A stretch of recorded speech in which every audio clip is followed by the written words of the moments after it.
Hey ghouls and gals, welcome back to my channel. My name is Taylor and today's video is going to be the first video in a brand new series on my channel. If you liked this book, try this book. And this first video in this series is if you liked this, try this horror book edition.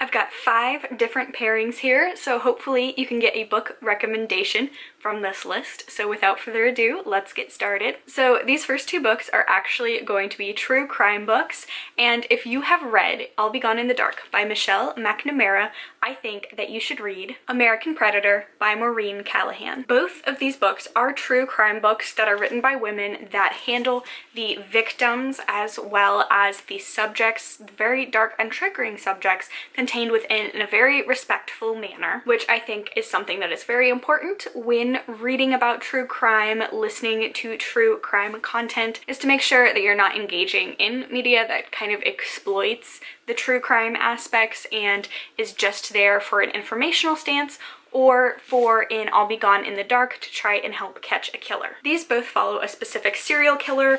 Obviously, I know this one has been talked about everywhere, especially since the Golden State Killer is now found, but at the time of this book, he was not. So this chronicles the Golden State Killer / original Night Stalker / Iran's rapist. And then American Predator chronicles Israel Keyes, a serial killer that probably has one of the highest body counts in American history, but unfortunately not a lot is known about his victims. So what these 2 true crime books have specifically in common, you can tell that both of the authors really wanted to write these books as a way to continue justice and to educate, not sensationalize or kind of promote these serial killers. So Michelle McNamara obviously did so much for the true crime community, and this book was, I would like to say, a part in catching the Golden State Killer by actually giving him a name and keeping that case in the public eye for so long.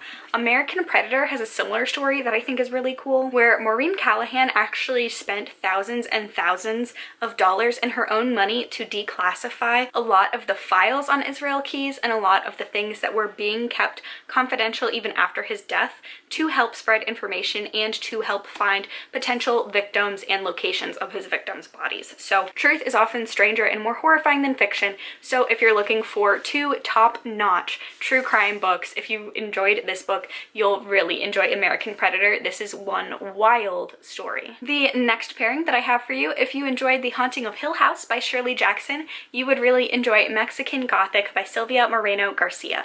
Now both of these books are Gothic horror tales. They both take place in one specific setting of a haunted house, and they are very slow Gothic horror. So it's very slow, very atmospheric writing in both of them, but then like the last 50 pages of both of the books, it just goes into this strange, crazy, balls to the wall sort of action thing happening 0 to 100 so fast. I know Gothic horror is not for everyone. It tends to be very slow and atmospheric, focusing on that setting rather than plot development, but if you don't mind that, I think you would really enjoy this. Is a more recent release that does kind of update some things while still keeping it very familiar in terms of the Gothic setting. It is set in the 1950s in Mexico, which I thought was just a wonderfully unique Gothic story perspective to take. So if you enjoyed Haunting at Hill House, let me clarify, the book, not the TV show. They're 2 different entities, but if you enjoyed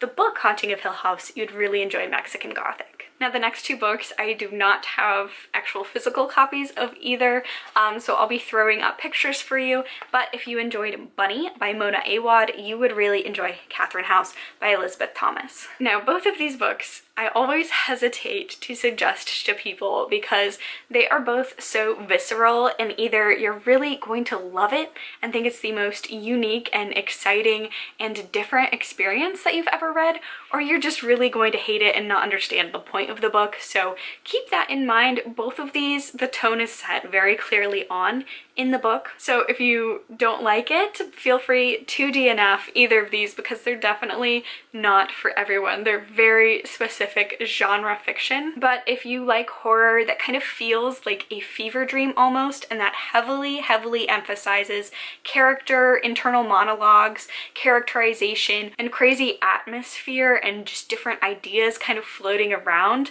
that center over a specific plot, these books are the ones for you. I'd say Bunny definitely has more of a typical plot structure and more catharsis at the end, and definitely more of a definite ending, which if you've read Bunny sounds crazy to hear that it has a more definite ending than another book, but I think both of these books are perfect like mood pieces, especially the audiobooks. If you just want to get in a really weird headspace, almost kind of like that Donnie Darko feel, then I'd highly recommend checking out these books. Now they do both take place also in a school sort of setting, but it's definitely not dark academia. I've seen both of these on lists for dark academia books. I don't think if you like The Secret History or other books like that, you're going to like these, so keep that in mind. But if you really enjoyed Bunny, I think you're really going to appreciate Catherine House as well, and it is a debut by this author, so definitely I'm looking forward to seeing if the rest of her work has that same dreamlike quality and feel in her works to come. For my next book recommendation, I'm throwing it back to a cult classic of the early 2000s, but if you enjoyed The Ruins by Scott Thomas,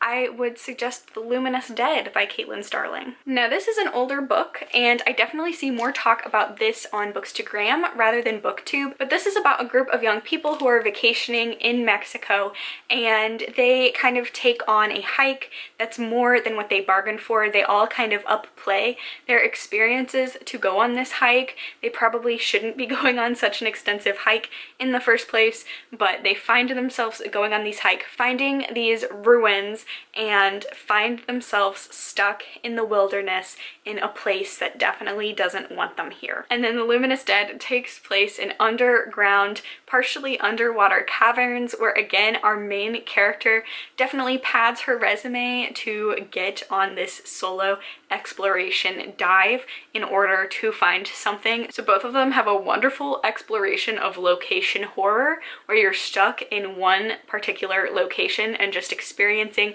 all of the terrifying things that nature can do to you. Both of these books are very much survival horror with very unique settings. Both of them have very unlikable main characters. Now this one definitely feels more like a traditional slasher movie, where there are a good amount of people starting off and they kind of trickle down one by one.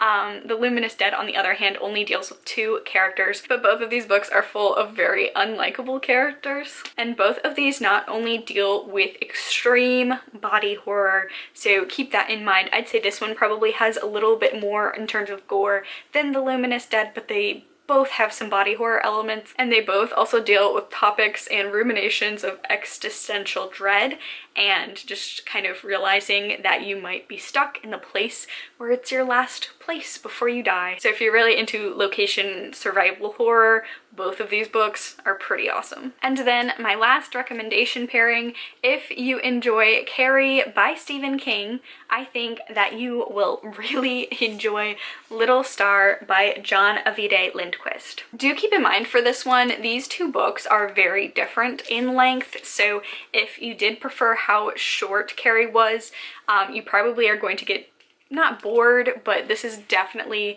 a huger book on the 500 scale marker. So if you don't like huge horror, probably not a suggestion for you. But if you really enjoyed the ideas and the plot in Carrie, Little Star is definitely going to be a good horror book for you. Now, both of these books are coming-of-age horror stories with a very bizarre female protagonist. Both of the girls and young women in these books are just...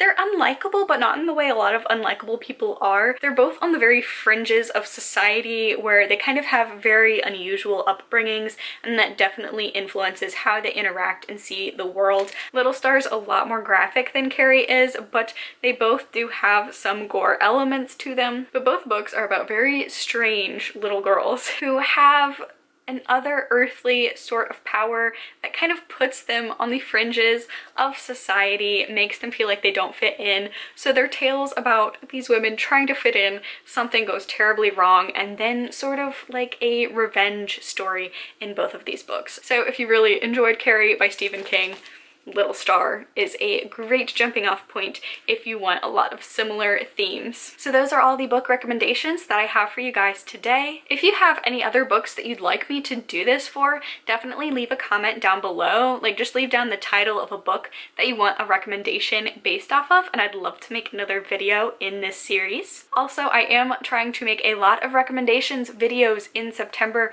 and October for a bunch of horror books. So if there are any particular tropes, settings, characters, creatures, what have you in different horror books, leave your suggestions down below on what recommendations video I should do next. But with that being said, that is the end of this video. So if you liked it, please be sure to give a thumbs up, leave a comment down below, subscribe to my channel for more content from me. Stay safe, stay well, and I'm so happy you're here. I'll catch y'all in the next video. Bye!